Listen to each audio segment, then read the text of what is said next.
ఓం నమ శివాయ. ఓం నమ శివాయ.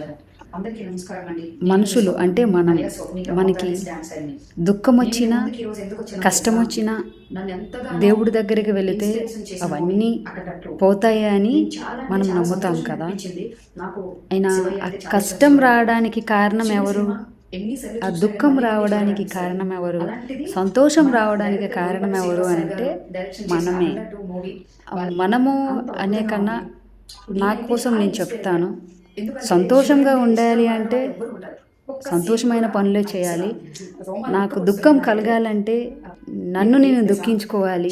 నేను బాధపడాలి అంటే నన్ను నేను బాధ పెట్టుకోవాలి. అలా ఎందుకు చేయాలి?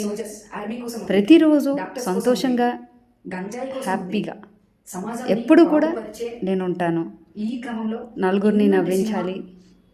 నలుగురిలో మనం ఒకరై ఉండాలి. ఎదుటివారికి కష్టం వచ్చిన